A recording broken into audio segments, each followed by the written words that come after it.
Hi students, hi students. This is Shekhar sir. Today I will explain about expected questions. Last year annual లో first chapter, fifth chapter, seventh chapter నుంచి long క్వశ్చన్లు వచ్చినాయి. ఈసారి ఆ chapter నుంచి రావు. ఓకేనా, వేరే చాప్టర్ నుంచి లాంగ్ క్వశ్చన్లు వస్తాయి.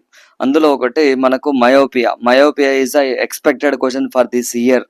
ఓకేనా, myopia is a short sightedness. It is called near ఆబ్జెక్ట్లు క్లియర్గా చూస్తాము, ఫార్ ఆబ్జెక్ట్లు చూడలేము అనమాట. Because image is formed before retina. దీన్ని కరెక్షన్కి ఎట్లా ray diagram we have to use the concave lens అనేది యూజ్ చేయాలి. Next expected question, concave myopia miss అయిపోతే హైపర్మెట్రోపియా వచ్చే ఛాన్స్ ఉందన్నమాట. It is a far sightedness.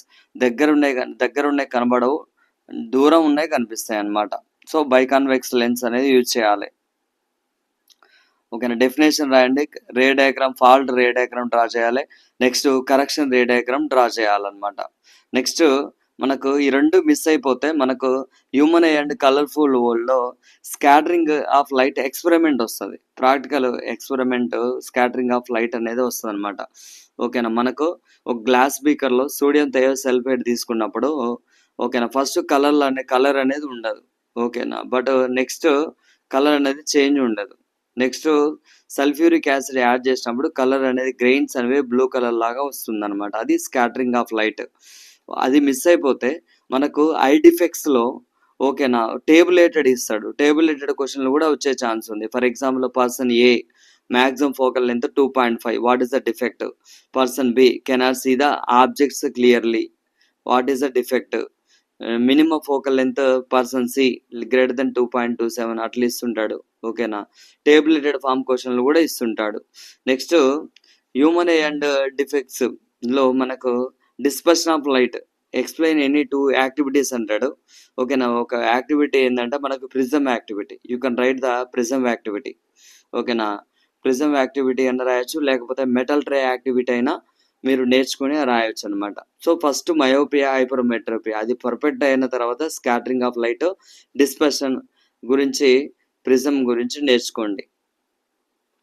ఇది 6 marks questions from the human I. అంటే మనకు ఈ year compulsory questions human I chapter నుంచే వస్తుంది. లాంగ్ క్వశ్చన్ హ్యూమన్ ఐ అంటే కలర్ఫుల్ వరల్డ్ నుంచే వస్తుంది. అది మయోపియా ఉండొచ్చు, హైపర్మెట్రోపియా ఉండొచ్చు, అది మిస్ అయిపోతే స్కాటరింగ్ ఉండొచ్చు, లేకపోతే డిస్పర్షన్ ఆఫ్ లైట్. ఓకేనా, 2 యాక్టివిటీస్, ఎనీ 2 యాక్టివిటీస్ అని రావచ్చు. సో అది 1 క్వశ్చన్. మనకు ఎవ్రీ ఇయర్ ఎక్కువ ఫిజిక్స్ నుంచే 2 క్వశ్చన్స్ వస్తున్నాయి లాంగ్ క్వశ్చన్.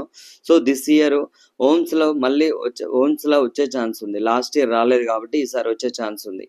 సో ఓమ్స్లో ఎయిము రాయాలి, మెటీరియల్ రిక్వైర్డ్ రాయాలి. ఓకేనా, నెక్స్ట్ గ్రాఫ్ అనేది కంపల్సరీ ఉండాలన్నమాట. గ్రాఫ్ అనేది కంపల్సరీ రాయాలన్నమాట. ఓకేనా, వెన్ వి ఫస్ట్ నెక్స్ట్ ఓమ్స్లో మిస్ అయిపోతే లాంగ్ క్వశ్చన్ మనకి ఏ క్వశ్చన్ వచ్చే ఛాన్స్ ఉందంటే, what are the factors affecting the resistance of a electric conductor, explain factors. ఓకేనా, రెసిస్టెన్స్ అనేవి దేని మీద, ఫ్యాక్టర్స్ మీద డిపెండ్ అయి ఉంటుందని యాక్టివిటీ ఉంది. ఓకేనా, టెక్స్ట్ బుక్లో ఆ యాక్టివిటీ అని రావచ్చు. 99% ఓమ్స్లో వస్తుంది. అది మిస్ అయిపోతే ఈ యాక్టివిటీ వస్తుంది అనమాట, రెసిస్టెన్స్ యాక్టివిటీ. సో రెసిస్టెన్స్ అనేది directly proportional to the length. ఓకేనా, because we know that resistance is the obstruction to the flow of electrons. ఓకేనా, సో లెంత్ పెరిగే కొద్దీ రెసిస్టెన్స్ అనేది పెరుగుతుంటుంది అనమాట. ఈ సేమ్ మన ఒక సర్క్యూట్లో ఓకేనా, మనకు length 1 metre 2 metres distance connection చేసి చేంజ్ చేస్తుంటే తెలుస్తుంది. సో ఎప్పుడు ఓమ్స్లో రాకపోతే resistance depends on the factors రాకపోతే ఓకేనా, మనకు వచ్చేది explain the junction law and loop law. అది చాలా రేరు, అది చదవండి లేకపోతే లేదు. నెక్స్ట్ ఎలక్ట్రోమాగ్నెటిజంలో మనకు first question, important question, Oersted experiment. ఒకవేళ ఓమ్స్లో మిస్ అయిపోతే ఐస్టెడ్ ఎక్స్పెరిమెంట్ వస్తుంది. ఓకేనా, ఏం రాయాలి, మెటల్ రిక్వైర్డ్ రాయాలి. ఓకేనా, మనం వితౌట్ సర్క్యూట్ అనేది కనెక్షన్ లేనప్పుడు మ్యాగ్నెటిక్ కంపాస్ డిఫ్లెక్షన్ అవ్వదు. బట్ వెన్ వి సర్క్యూట్ అనేది క్లోజ్ చేసినప్పుడు మ్యాగ్నెటిక్ కంపాస్ డిఫ్లెక్షన్ అవుతుంది.